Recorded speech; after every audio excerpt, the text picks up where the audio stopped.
নাজিরাবাদে আজকে ২০ জন বিধায়ককে নিয়ে যাওয়ার কথা বিরোধী দলনেতা শুভেন্দু অধিকারীর, এবং তার আগেই কিন্তু নতুন নির্দেশ দিয়েছে প্রশাসন, যেখানে ঘটনাস্থল এবং তার আশপাশের ১০০ মিটারের মধ্যে ৫ জনের বেশি লোকের জমায়েত নিষিদ্ধ বলা হয়েছে। অর্থাৎ বিএনএসএস এর ১৬৩ ধারা লাগু করা হয়েছে, যাতে আপত্তি জানিয়ে ঘটনাস্থলে যেতে অনুমতি চেয়ে কলকাতা হাইকোর্টের দ্বারস্থ হয়েছেন বিরোধী দলনেতা শুভেন্দু অধিকারী।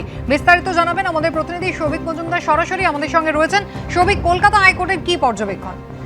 দেখো, কলকাতা হাইকোর্টে মামলার শুনানি এখনও শুরু হয়নি। শুভেন্দু অধিকারীর আইনজীবীরা আজকে সকালেই তারা এই মামলার দায়ের করার জন্য মাননীয় বিচারপতি শুভ্রা ঘোষের কাছে অনুমতি চেয়েছিলেন।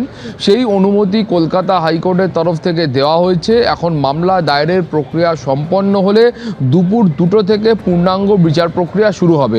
এখন শুভেন্দু অধিকারীর আইনজীবীদের বক্তব্য হচ্ছে এই যে আজকে সকাল থেকে পুলিশের তরফ থেকে নতুন নির্দেশিকা দেওয়া হয়েছে এবং ১৬৩ ধারা বলবৎ করা হয়েছে, যেটা আগে ১৪৪ ধারা বলে পরিচিত ছিল। তার ফলে ৫ জন বা তার বেশি ব্যক্তি তারা কিন্তু ওখানে জমায়েত করতে পারবেন না।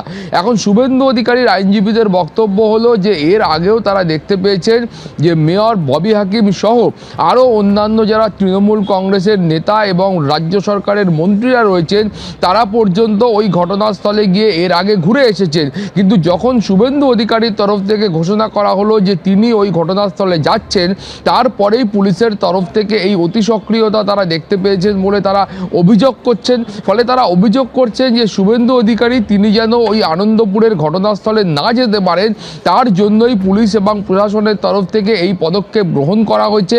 এবং তারা বলছেন যে এই ধরনের যে পদক্ষেপ সেটা একেবারে অনৈতিক একটা পদক্ষেপ এবং অবৈধ একটা পদক্ষেপ। তাদের আইনজীবীদের বক্তব্য হচ্ছে যে সেখানে এমন কোনো পরিস্থিতি সৃষ্টি হয়নি যে যেখানে গেলে আইন শৃঙ্খলা পরিস্থিতি অবনতি হতে পারে।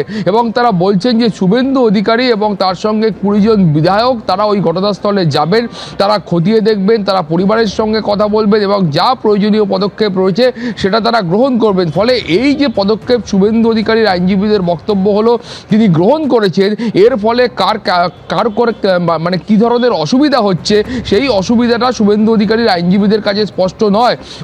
ফলে পুলিশ এবং প্রশাসনের তরফ থেকে এখনো পর্যন্ত যা পদক্ষেপ গ্রহণ করা হয়েছে সকাল থেকে শুভেন্দু অধিকারী যাওয়া আটকানোর জন্য বলে তারা দাবি করছেন, সেই পদক্ষেপ যেন কলকাতা হাইকোর্টের তরফ থেকে বাতিল করা হয়। এবং তারা চ্যালেঞ্জ করছেন যে ওখানে যে ১৬৩ ধারা বলবৎ করা হয়েছে সেটাকে যেন বাতিল করা হয়, যে ওখানে ১৬৩ ধারা বলবৎ করার মতো কোনো বাস্তবিক পরিস্থিতি কিন্তু নেই। ফলে সেটা অবিলম্বে বাতিল করা হোক এবং শুভেন্দু অধিকারী সহ যারা বিধায়ক রয়েছেন তাদের যেন ঘটনাস্থলে যাওয়ার অনুমতি দেওয়া হয়, সেই অনুমতি চেয়েই তারা কলকাতা হাইকোর্টে এসেছেন। এখন দুপুর 2টোর সময় এই মামলার বিচার প্রক্রিয়া শুরু হলে তারপর সওয়াল জবাব এগোলে কলকাতা হাইকোর্টের পর্যবেক্ষণ বা নির্দেশ স্পষ্ট হবে। কুসুমিতা, এবিপি আনন্দ, এগিয়ে থাকে, এগিয়ে রাখে।